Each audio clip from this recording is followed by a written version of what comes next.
বেলাল হোসাইন আশরাফি। এই পর্যায়ে বক্তব্য নিয়ে আসছেন হযরত মাওলানা বেলাল হোসাইন আশরাফি, সম্মানিত উস্তাদ মুহতারাম মিনাজিয়া মদিনাতুল মাদ্রাসা।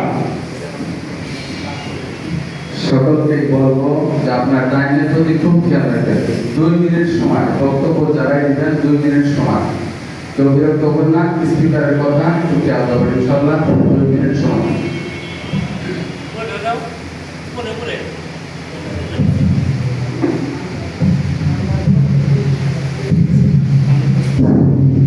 السلام عليكم ورحمة الله تعالى وبركاته.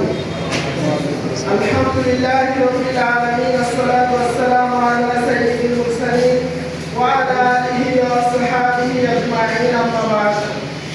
ঐতিহ্যবাহী ইসলামপুর ইউনিয়ন শাখার সর্বস্তরের উলামায়ে কেরামের উদ্যোগে আজকের আয়োজিত সভার সম্মানিত সভাপতি, সম্মানিত হযরত উলামায়ে কেরাম এবং আমার ভাইরা, সর্বপ্রথম আল্লাহ রাব্বুল আলামিনের আলিশান দরবারে লাখ কোটি শুকরিয়ার হাদিয়া পেশ করছি, যে মহান রব্বুল আলামিন আমাদের সকলকে আজকের এই পবিত্র আয়োজনে শরীক হওয়ার জন্য সুযোগ করে দিয়েছেন। মালিকের দরবারে শুকরিয়ার হাদিয়া পেশ করি, সকলে বলি আলহামদুলিল্লাহ।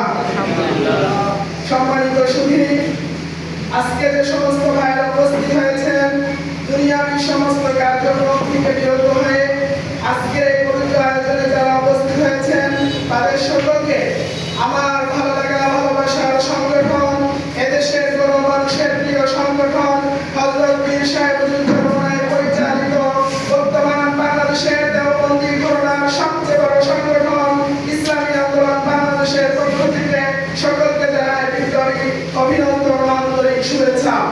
সম্মানিত সুধী, হযরত উলামায়ে কেরামের মুখ থেকে আমরা মূল্যবান আলোচনা শুনতেছিলাম।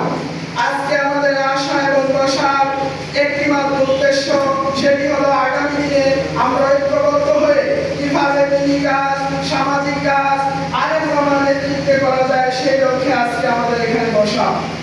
সম্মানিত সুধী, আপনারা জানেন দীর্ঘ সময় আমরা বিচ্ছিন্ন থাকার কারণে আমরা কোনো আন্দোলনে সফল হতে পারিনি। যতগুলি আন্দোলন সংগ্রামে আমরা সফল হয়েছি, আমাদের ঐক্যবদ্ধতার কারণে আমরা আন্দোলন সংগ্রামে সফল হয়েছি। মিশরের ইতিহাস যদি আমরা দেখি, 1952 সালের ভাষা আন্দোলনে দেশের মুসলমানদের গঠিত সন্তান এদেশের উলামায়ে কেরামের অগ্রণী ভূমিকা পালনের মধ্য দিয়ে বাংলাদেশ রাষ্ট্রভাষার মর্যাদা রক্ষা করতে পেরেছিল।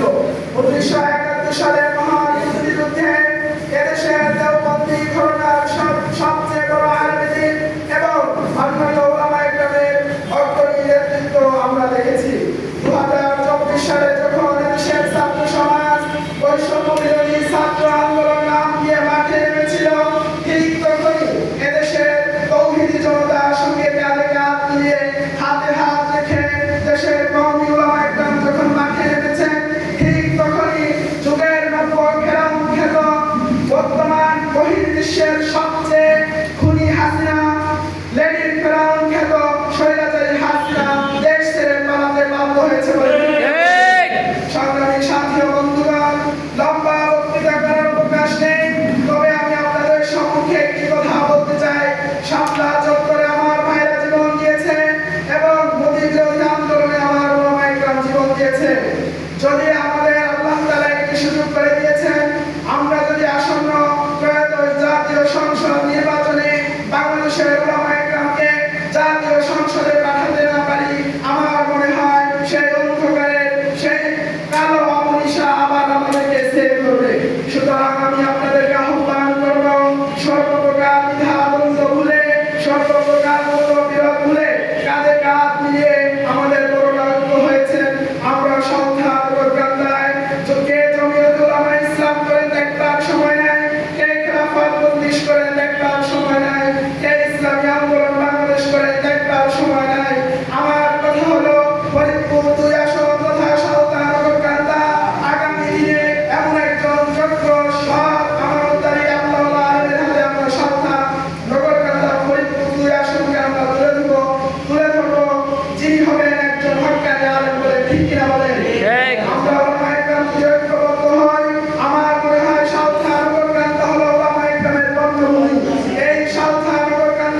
পরিষদ নামে একটি সংগঠন ইনশাআল্লাহ ঘোষণা হবে।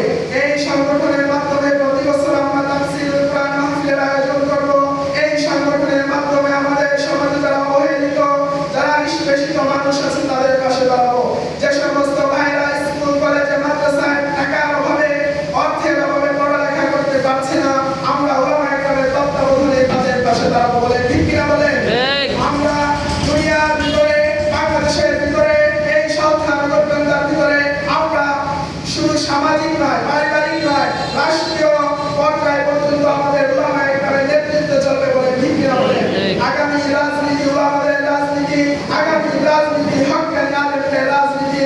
আমি আপনাদেরকে বলতে চাই, আমরা যদি ঐক্যবদ্ধ থাকি ইনশাআল্লাহ কোনো শক্তি আমাদেরকে পিছনে ফেলতে পারবে না। বলে ঠিক কিনা বলেন? সুতরাং আমি আপনাদের ঐক্যবদ্ধ থাকার আহ্বান জানিয়ে আমার ভালো লাগা ভালোবাসার সংগঠন ইসলামী আন্দোলন বাংলাদেশের পক্ষ থেকে আবারও আপনাদের সকলকে ধন্যবাদ জানিয়ে, মুবারকবাদ জানিয়ে আমি আমার সংক্ষিপ্ত বক্তব্য শেষ করছি।